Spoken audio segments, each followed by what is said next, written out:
रोहित एक शहरी लड़का था। उसे अपनी दादी का गांव बहुत पसंद था। वो हर गर्मियों की छुट्टी में अपने दादी के गांव जाना पसंद करता था।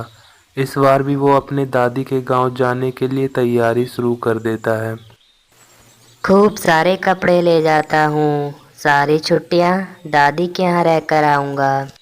रोहित के गांव पहुंचते ही उसकी दादी खुशी से झूम उठती है और रोहित को अपने गले से लगा लेती है। मेरा बच्चा, मेरा लाडला पोता कितना बड़ा हो गया है। पता है तुझे तुझे देखने के लिए मेरी आंखें तरस गई थी। चल, थक गया होगा तू, अब अंदर चल। पता है तुझे तेरी फेवरेट सब्जी बनाई है मैंने। उसे अपने दादी के यहाँ काफ़ी दिन बीत जाते हैं। एक दिन वो खेलते खेलते जंगल में वीरान कुएं के पास पहुंच जाता है। आज से पहले कभी भी रोहित ने इतना गहरा और अंधेरा कुआं नहीं देखा था। कितना अंधेरा है नीचे। लगता है ये कुआं बहुत ही गहरा है। पर इतना सुनसान क्यों है ये कुआं? और इस कुएं में पानी क्यों नहीं रहता होगा? वो अपनी दादी से कुएं के बारे में पूछता है। दादी, अपने घर के पीछे जो कुआं है वो इतना अजीब क्यों है? वहाँ ज्यादा लोग आते जाते क्यों नहीं? तुम उस कुएं के पास गए थे? रोहित बेटा, तुम्हें कितनी बार समझाया है कि इधर उधर मत जाया करो, और उस भूतिया कुएं के पास जाने से तो सख्त मना किया है। दादी, पर उस कुएं में पानी क्यों नहीं रहता? वो कुआं शापित है। वहाँ एक डरावनी चुड़ैल रहती है। पूरे गांव में खौफ है उसका। कोई वहाँ नहीं जाता, सब डरते हैं उस कुएं के पास जाने। अच्छा, क्या किया उस चुड़ैल ने? अरे, वो रात को लोगों के बच्चे चुरा कर चौराहे पर रख देती है। अलग अलग तरीके से लोगों को सताती है। तो बिल्कुल मत जाना उस शापित कुएं के पास।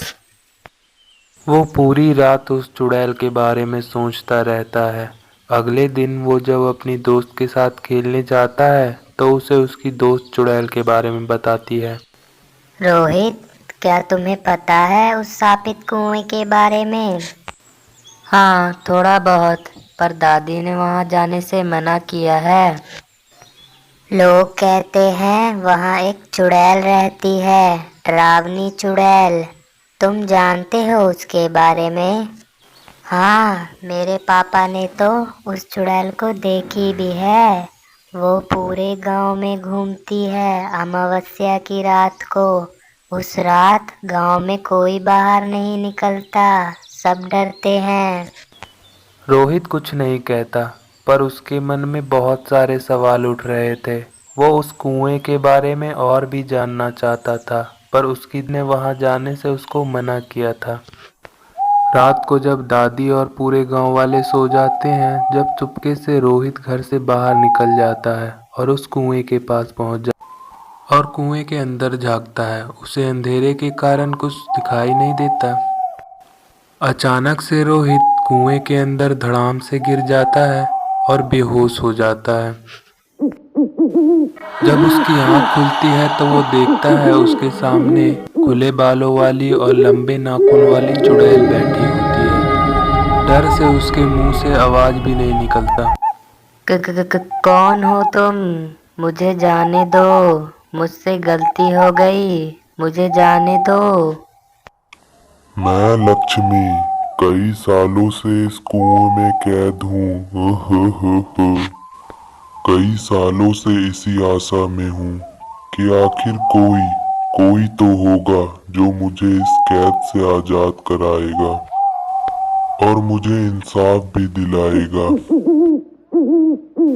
कैसा इंसाफ? सालों पुरानी बात है, मैं भी एक आम इंसान थी, पर मेरा पति मुझे दहेज के लिए सुनाया करता था। शराब पीकर आता और मुझ पर जुल्म करता। मैंने जब इसके खिलाफ आवाज उठानी चाही तो उसने मेरी हत्या कर दी। और मेरी लाश इस कुएं में फेंक दी। तब से लेकर आज तक मैं रोज लोगों से रो रो कर इंसाफ मांगती हूँ, पर कोई भी मेरी मदद करने नहीं आता। लोग मुझे एक श्राप समझते हैं, मुझसे डरते हैं, इस कुएं के पास भी नहीं आते हैं।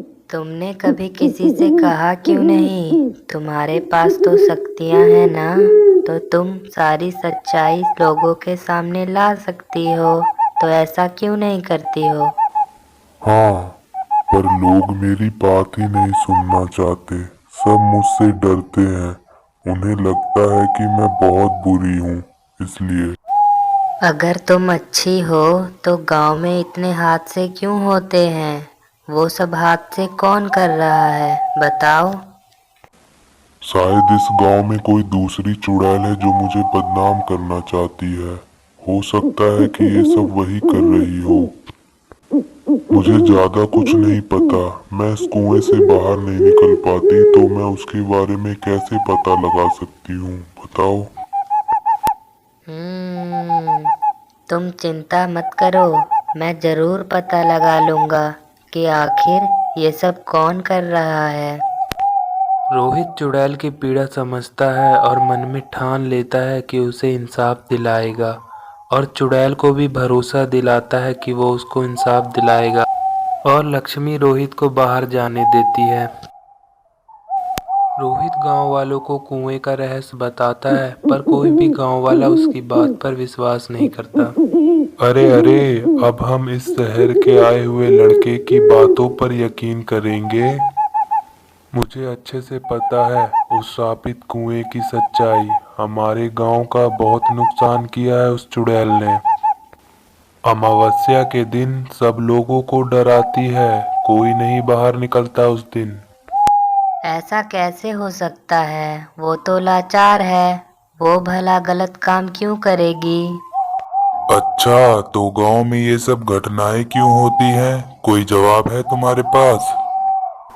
गांव वालों की बात सुनकर रोहित और भी चिंता में पड़ जाता है। वो सोचता है कि जब लक्ष्मी अच्छी चुड़ैल है तो गांव में ऐसा कौन कर रहा है, गांव वाले को कौन डराता है, ये दूसरी चुड़ैल आखिर है कौन।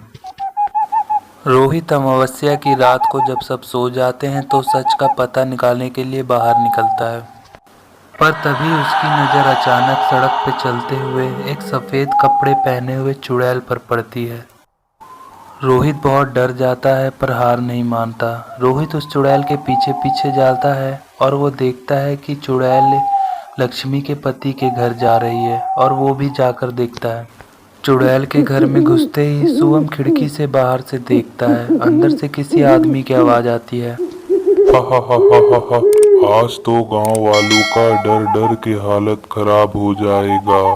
गांव के बीच में लाल रंग छिड़क कर आया हूँ। लोग सोचेंगे कि ये खून है, और वो फिर से लक्ष्मी की आत्मा को भला बुरा कहेंगे। हा हा हा हा हा हा। और पूजा पाठ करके उसकी शक्तियों को और भी कम कर देंगे। हा हा हा हा हा हा। बहुत मजा आएगा तब। अच्छा, तो आज तक गांव में जितने भी डरावने हादसे हुआ करते थे, ये लक्ष्मी का पति किया करता है। इसको तो अब मजा चखाना पड़ेगा। रोहित अगली अमावस्या को फिर से लक्ष्मी के पति का पीछा करता है और रात को शोर मचा मचा करके पूरे गांव वाले को फिर से उठा लेता है। तभी लक्ष्मी का पति एक पेड़ के पीछे छुप जाता है। सब गांव वाले भी रोहित की आवाज़ सुन करके बाहर आ जाते हैं। अरे ओ रोहित, क्या है? तुम आज अमावस्या की रात को बाहर क्या कर रहे हो?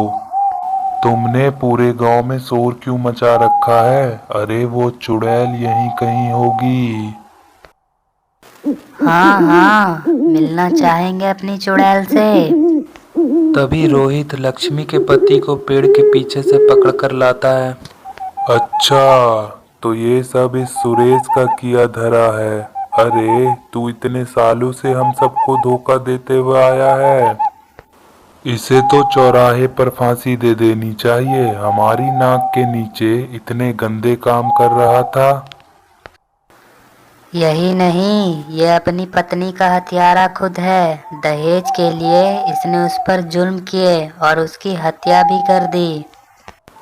सारे गांव वाले लक्ष्मी के पति को कड़ी से कड़ी सजा देने का फैसला कर लेते हैं और रोहित को धन्यवाद देते हैं।